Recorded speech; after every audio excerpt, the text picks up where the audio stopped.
Todos no campo usavam as mesmas roupas, aqueles pijamas com os bonés de panos também listrados, e todos que passavam pela sua casa, exceção feita pela mãe, Gretel, e a ele próprio, vestiam uniformes de várias qualidades e de graus, com decorações, capes e capacetes, com grandes braçadeiras vermelhas e negras, e traziam armas, e estavam sempre com um semblante terrivelmente severo, como se fosse tudo aquilo muito importante, e ninguém pudesse pensar diferente. Qual era a diferença exatamente? Ele se perguntou. E quem decidia? Quem usava os pijamas e quem usava os uniformes? O Menino do Pijama Listrado é uma produção cinematográfica do Reino Unido, lançada em 2008, baseada no livro do mesmo título pelo autor John Boyne. A história que o filme conta se passa durante a Segunda Guerra Mundial, em especial no ápice nazista, uma corrente ideológica que visava a supremacia da raça ariana. Bruno, um menino de apenas 8 anos, tem de se mudar com sua família, pois seu pai foi condecorado a comandante de um campo de concentração. A casa para onde Bruno, sua irmã Gretel e seus pais se mudam não o deixam nem um pouco à vontade, o que fez o ter ânimo para explorar um curioso campo que havia perto de sua casa, onde na verdade ele achava que era uma fazenda, e se questionava por que as pessoas daquele local se vestiam e agiam daquela forma, era tratado daquela forma pelos soldados e até mesmo pelo pai, e se questionava muito com isso, até que em um de seus passeios o menino conhece Shumu, um garoto judeu que vivia no campo de concentração e que em diferentes aspectos era divergente do que ele já havia visto, pois o menino era muito triste e magro. E se eu também tivesse um par de pijama listrado? Aí eu poderia passar pro lado e fazer uma visita, sem que ninguém percebesse. Acha mesmo? Faria isso? É claro, seria uma grande aventura. Nossa última aventura. O filme O Menino do Pijama Listrado, ele tem um grande diferencial quando comparado a outros filmes que também abordam a temática da Segunda Guerra Mundial e do nazismo.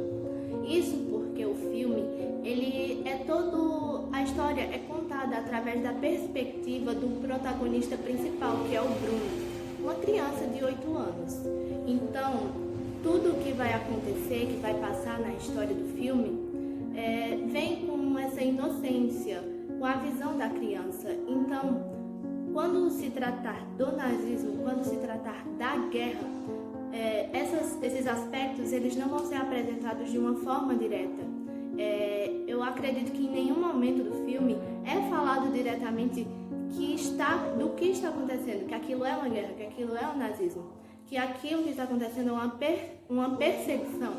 E sim, tudo é tratado de uma forma é como se fossem alusões. A gente é perceptível que se trata da Segunda Guerra e que se trata do nazismo, mas só é perceptível porque existem símbolos, existem gestos, existem trejeitos dos personagens, algumas falas que não são diretas, mas que a gente pode perceber, subentender que aquilo que está sendo abordado é o nazismo e é a Segunda Guerra, né? Aquele período.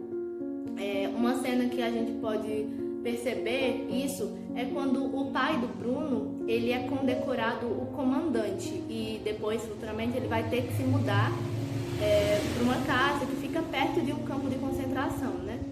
E quando ele se muda, na verdade, na cena em que ele é condecorado comandante, os outros soldados, eles fazem um gesto que é muito característico do nazismo. Então aí a gente já pode perceber que se trata do nazismo mesmo não sendo falado.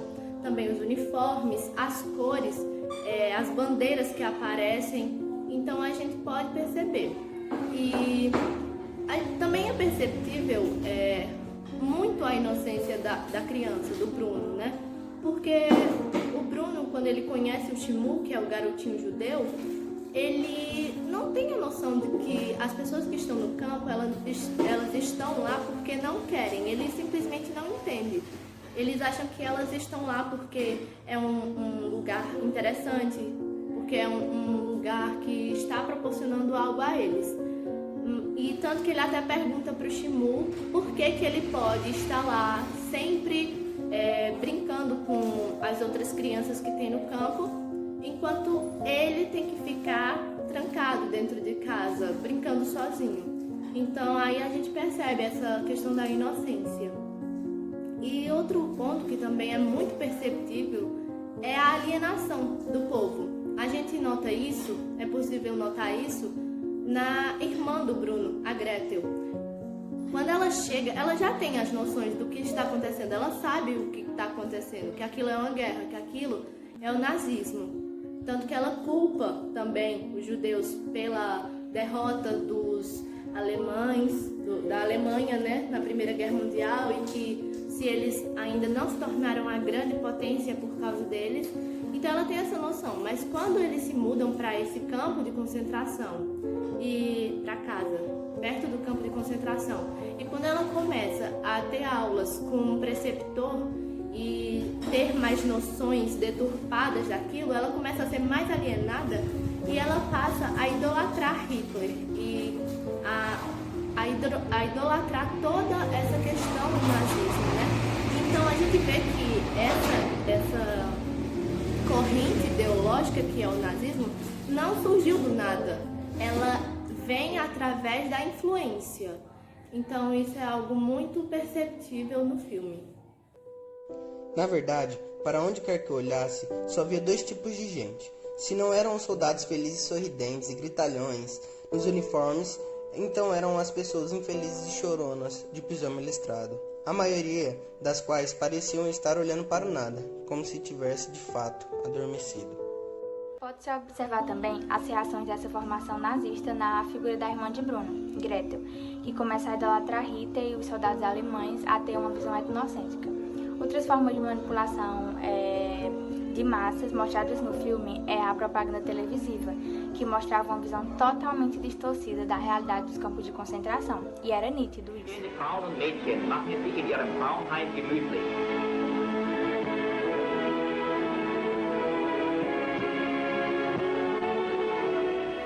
O que denota o poder que a mídia massiva tem sobre as pessoas. Goebbels é um cineasta, jornalista, literato, filósofo. Foi nomeado por Hitler para ser o ministro da propaganda e contribuiu bastante para a formação e disseminação do pensamento nazista. Ele produzia filmes bastante emocionantes sobre, divulgando o nazismo, e nele mostrava uma Alemanha totalmente próspera e feliz, com a supremacia da raça ariana. Seus filmes estimulavam o preconceito, a xenofobia, preconceito étnico, o patriotismo, o heroísmo, e condenavam os judeus, alegando que eram culpados de acumular riquezas, explorando o povo. Você é meu melhor amigo, Shimu, disse ele. Meu melhor amigo para a vida toda. Por tratar de assuntos como a Segunda Guerra Mundial e o nazismo, o filme ele poderia ter optado por trazer cenas mais impactantes, cenas que realmente retratassem os momentos de terror vivido pelas pessoas nos campos de concentração e outros momentos mais explícitos da guerra. No entanto, ele procura fazer algo totalmente diferente. Ele não deixa à mostra tudo o que aconteceu, mas mesmo assim a gente pode perceber, a gente tem a noção dos fatos que estão sendo contados, das coisas que acontecem. E aí a gente pode fazer uma conexão entre o que aconteceu na Segunda Guerra Mundial, no nazismo, e o filme. Uma cena em particular é quando a família do Bruno já está morando numa casa perto do campo de concentração, e perto desse campo também tem uma chaminé. E de vez em quando a família do Bruno, eles sentem, principalmente a mãe, o Bruno e a irmã, eles sentem um mau cheiro e eles não sabem o que está sendo queimado para gerar um cheiro tão ruim. Então, um dos comandantes acaba por deixar escapar para a mãe do Bruno um comentário que os judeus eles fedem mais quando estão sendo queimados. Então, apesar de não mostrar essa cena explicitamente, o horror ele vem mesmo sem ser explícito. Ele vem apenas por essa forma indireta de contar os fatos.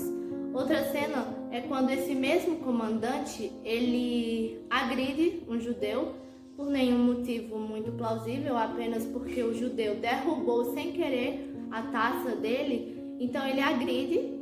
E apesar que a cena não é mostrada, até porque seria muito impactante, ela ainda assim causa muito impacto, porque é possível ouvir os sons que estão, os sons da surra que ele está dando em um dos judeus. Então o filme ele traz muito disso, de nunca mostrar diretamente, mas mesmo assim ele não deixa de entregar uma certa carga, uma certa dramaticidade e mostrar realmente o que foi. Apesar de ser um filme fictício, ele traz bastante do que realmente aconteceu no nazismo, nos campos de concentração. E mostra muito o quão esse pensamento, o quão terrível foi as consequências desse pensamento, dessa supremacia de uma nação, que seria a Alemanha, em acreditar que era superior aos demais povos, toda essa supremacia que eles tinham e tudo que isso gerou de ruim para várias pessoas,